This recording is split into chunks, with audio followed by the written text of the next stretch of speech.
विद्यार्थी मित्रों, आज हम हिंदी में काव्य नंबर 1 जिसका नाम है तेरी है ज़मीं, ये प्रार्थना गीत है। तो आज हम प्रार्थना में कौन सा भाव व्यक्त होता है और ईश्वर जैसा कोई भी नहीं है दुनिया में, ये हम काव्य की समझूती लेंगे। तो यहाँ पर काव्य है तेरी है ज़मीं, तो प्रार्थना के बोल है वो हम गा के सुनेंगे। तेरी है ज़मीं तेरा आसमान, तू बड़ा मेहरबान, तू बख्शिश कर। सभी का है तू, सभी तेरे, खुदा मेरे तू बख्शिश कर। तेरी मर्ज़ी से है मालिक, हम इस दुनिया में आए हैं।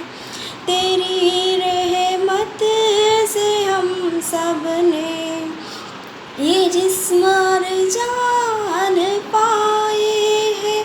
तू अपनी नज़र हम पर रखना, किस हाल में है ये खबर रखना।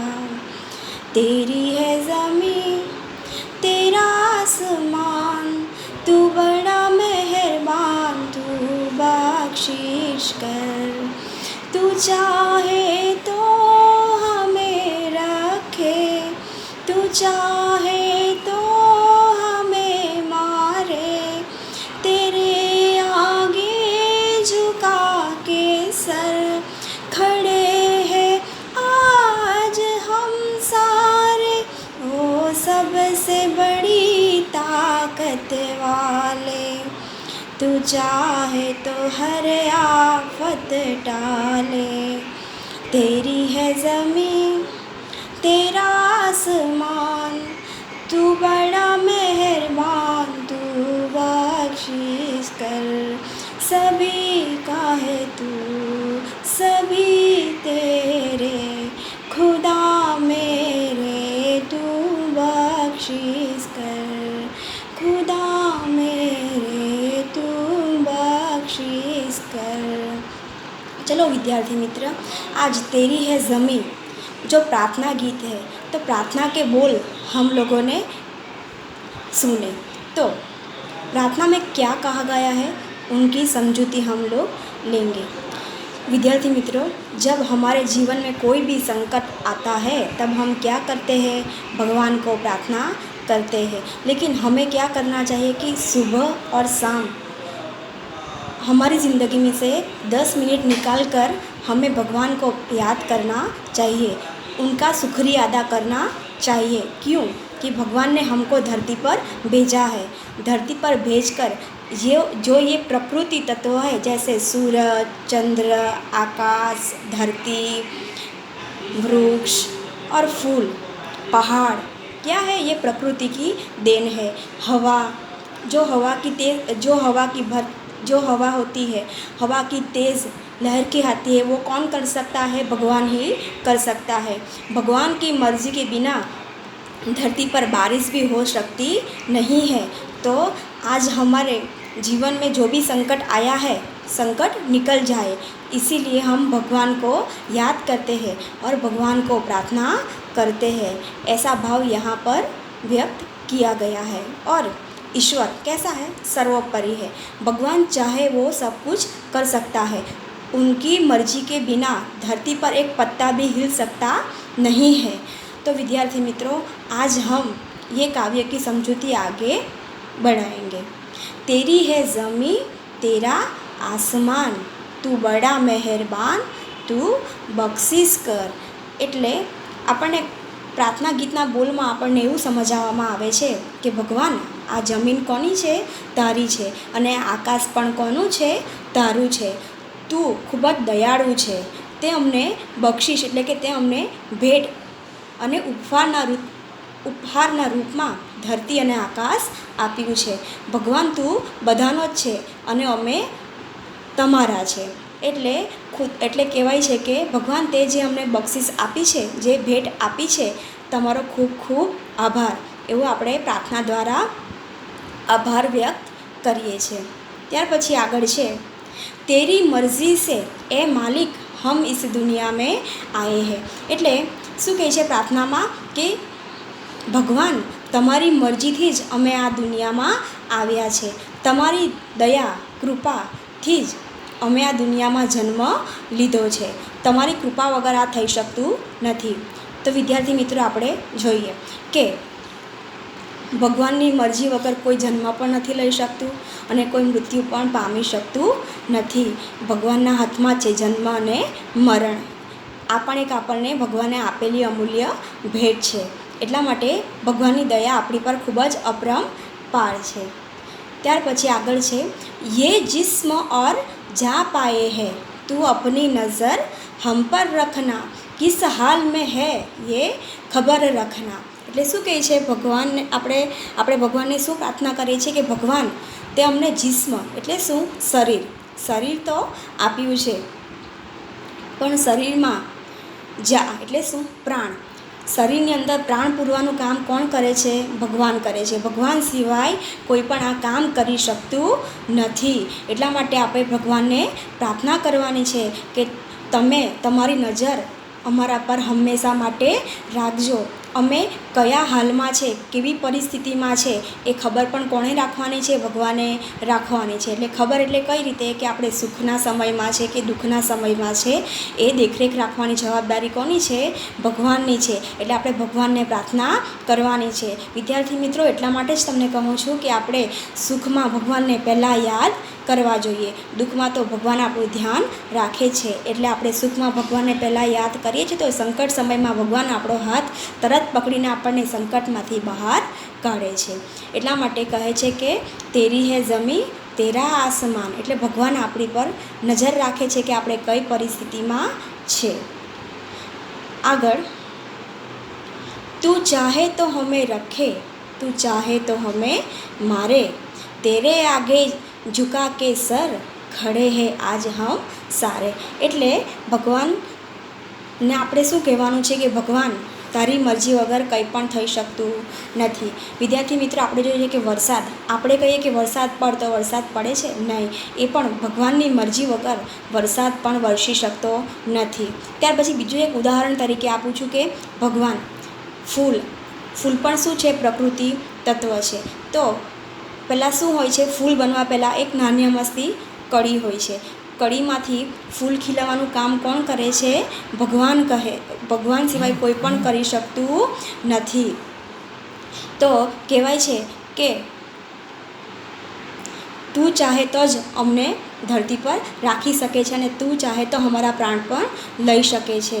એટલે તારા આગળ અમે અમારું મસ્તક ઝુકાવીએ છીએ અને આજે બધા અમે માથું ઝુકાવીને તમારી આગળ ઊભા છે, તમારો આભાર વ્યક્ત કરીએ છીએ. એટલે શું કહેવાય છે કે આપણું જન્મ અને મરણ કોના હાથમાં છે?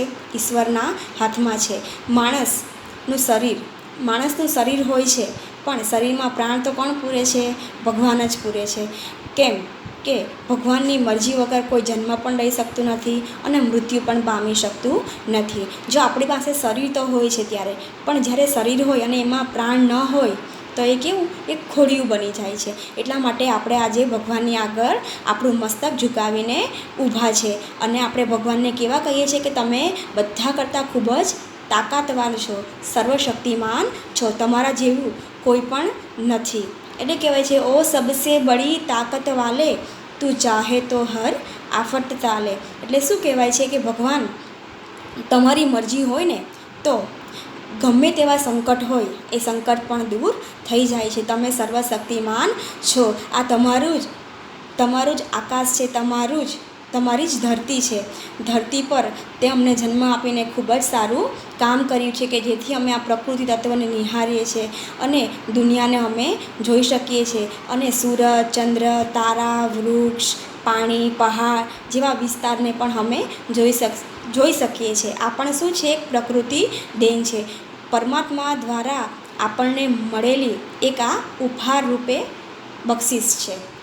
તો એટલે જ કહેવાય છે કે ભગવાન તું ખૂબ જ મહાન છે, તું સર્વોપરી છે, તારી ગણના કોઈ સાથે પણ આપણે કરી શકતા નથી.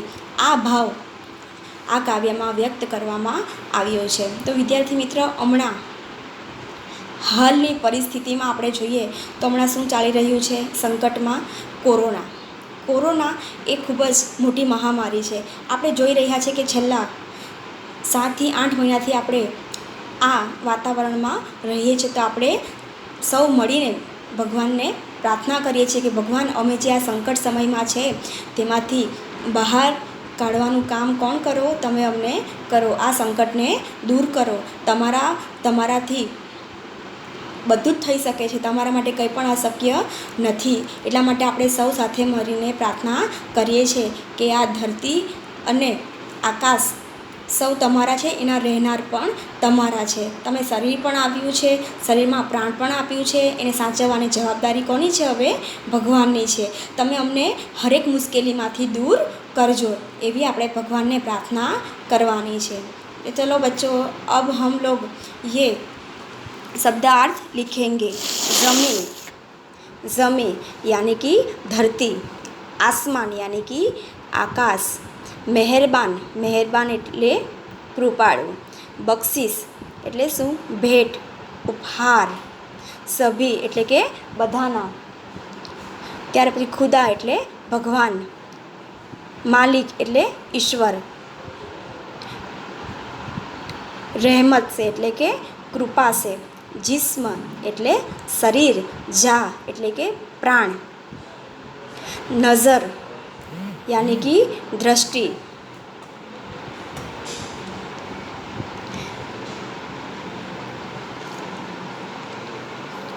खबर यानी कि देखरेख,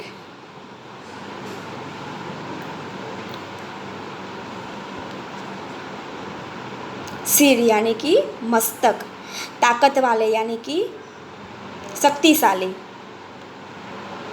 आफत यानी कि मुश्किली. चलो आगे.